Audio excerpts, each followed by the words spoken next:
couple on the carry there. 2nd and 8. The best defensive linemen, they play with great leverage so they can get low and not get bowled over by offensive linemen. They have excellent hands. They can throw people off on a play. We just saw a great example of a really good run stop by a guy playing the defensive tackle position. And that incompletion was caused by the defense. I think they were trying to get one into the middle of the field, trying to find a receiver there. But they were in zone defense. And what are the advantages of being in zone? Eyes and reaction. Eyes meaning all eyes are on the quarterback and able to react when he throws the football and rally to that spot. And that's exactly what happened there. Able to get there and knock it away. And it's a short one here, complete to his tight end. A loss of a yard, and it brings up 4th. If you're a selfish player and you're throwing the ball, you're cool with the completion. Maybe not so cool with the yardage loss, though, huh? Yeah, you went backwards on the yardage. Hey, it kind of works like a sack for the defense there. Yeah, it's a really big play for them, right? Able to figure it out, sniff it out, and finish it off.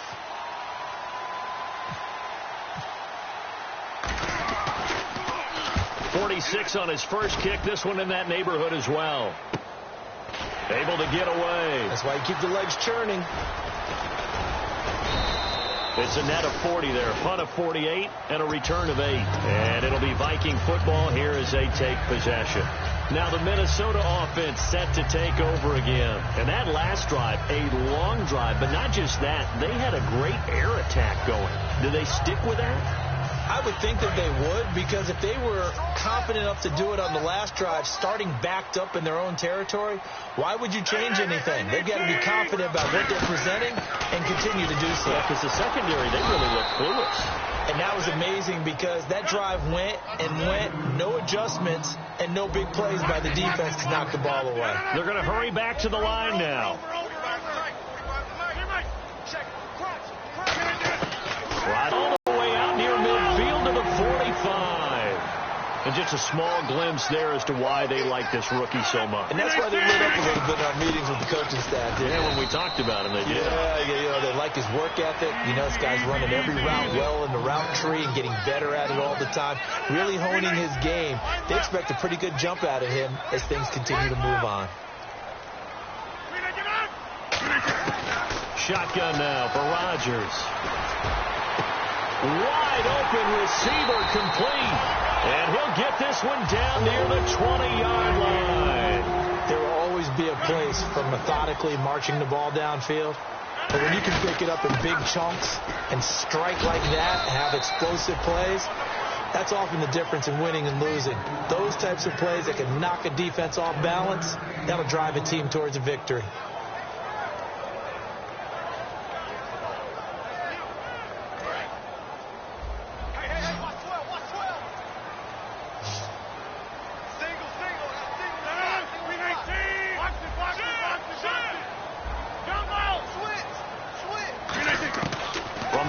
It's Rodgers. It's complete to Fuller.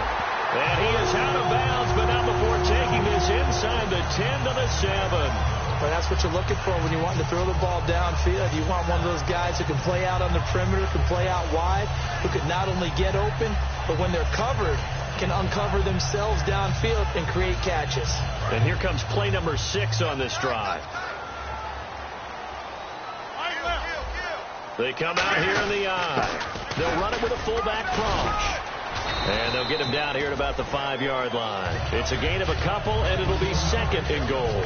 Now, that's the defense that they were looking for, being able to get extra bodies to the point of attack to deal with the big guy carrying the ball. You really don't want to be in a position where it's a one-on-one tackle with him.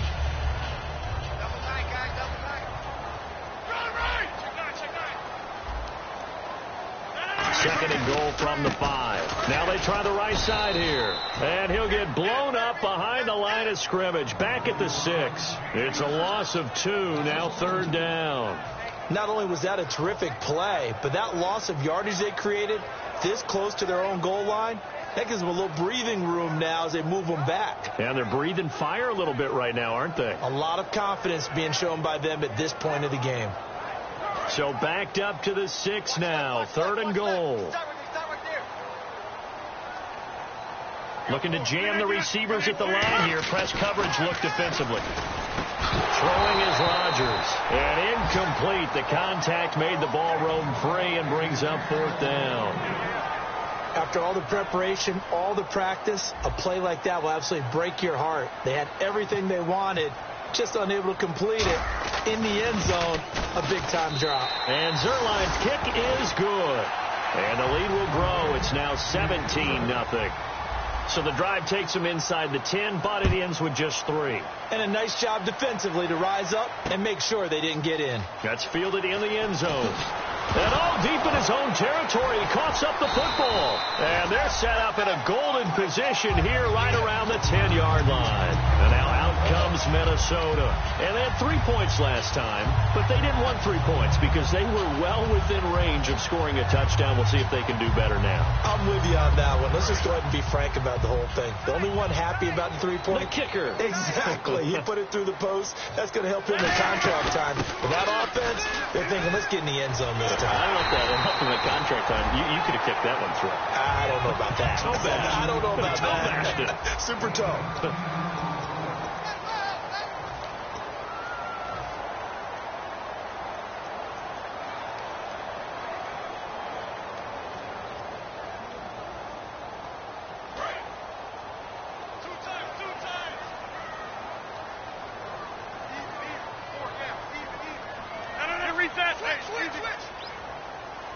Second and goal to go now. And on the ground they go with the running back. And he'll get in. Touchdown, Minnesota. A great effort there. His 9th touchdown of the season. And the Vikings are going to add on to their lead. And the lead is now 24.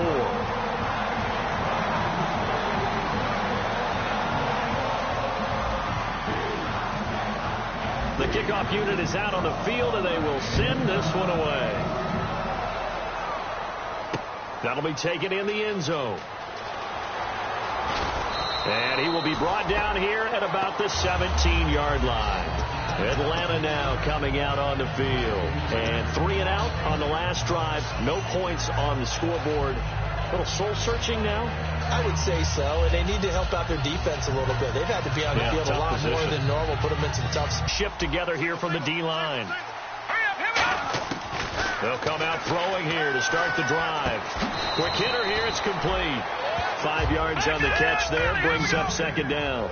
And now it looks like they're going to be in the hurry-up. When you decide to run a hitch route, it really helps to have a guy who can turn it loose. And, boy, he rifled one in there on that one.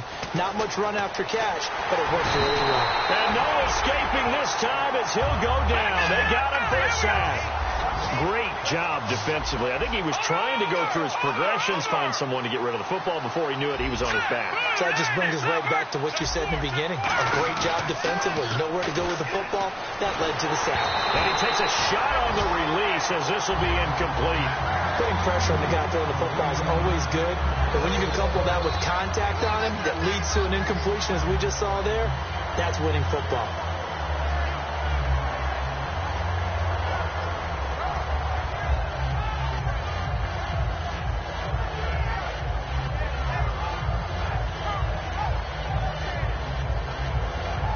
The Falcons send out their punter, standing just about on his own goal line.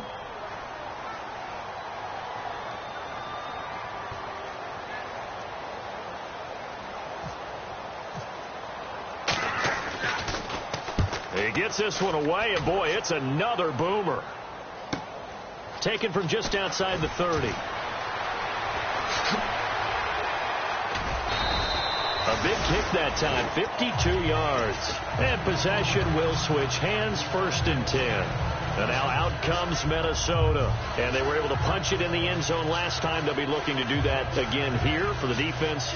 Obviously, they'll be looking to stop them from punching it back in the end zone. It always is punch, counter punch, isn't it? And which team has the advantage? Well, let's just go back. Last time on offense, they rolled downfield. Get into a good rhythm. You can see a little more. And it's a fumble. Wow. That ball gets knocked free, but a teammate comes along and scoops it up. It's almost like baseball.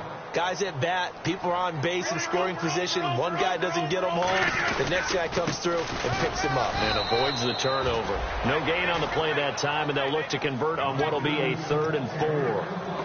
Well, he didn't make headway on that one, but he's had plenty of carries all night long. I just wonder if maybe he's a little bit tired from toting the rock that much. 3rd and 4. 5 wides in the game, 4 of them to the right side. Rodgers now to throw. And he can't come up with a pick. Nearly his 2nd of the game. Instead, 4th down. Oh, man, that was close. The opportunity to change momentum, big play, right in his hands, unable to come down with it. A sigh of relief, no doubt, on offense that that fell harmlessly to the ground.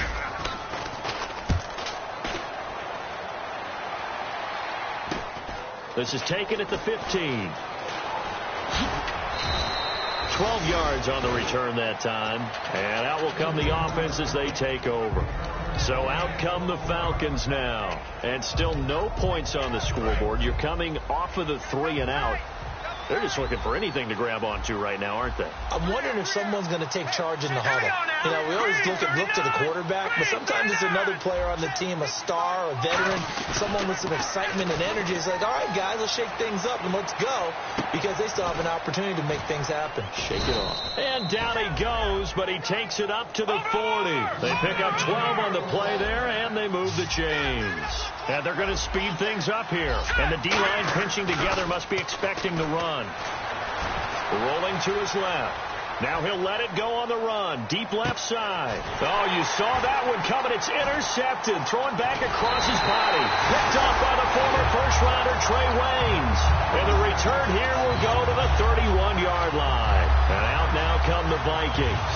And they're coming off a 3 and out, my friend. I think they've got to look at that play sheet and go to a spot that they haven't gone before. Time to shake things up a little bit to try and get this offense moving. Okay, so how do you do that? How do you shake things up? You look at what you've called before, realize it hasn't worked so well, and maybe you try and find one of those special plays from one of your better players, and maybe try and hit something big and get things going in the excitement area. That's going to go as a loss of 4, and it'll be 2nd down. Brandon, that play ended so fast, it's almost as if the quarterback handed it to the runner, and the tackler was there right away for a loss of yardage. 319!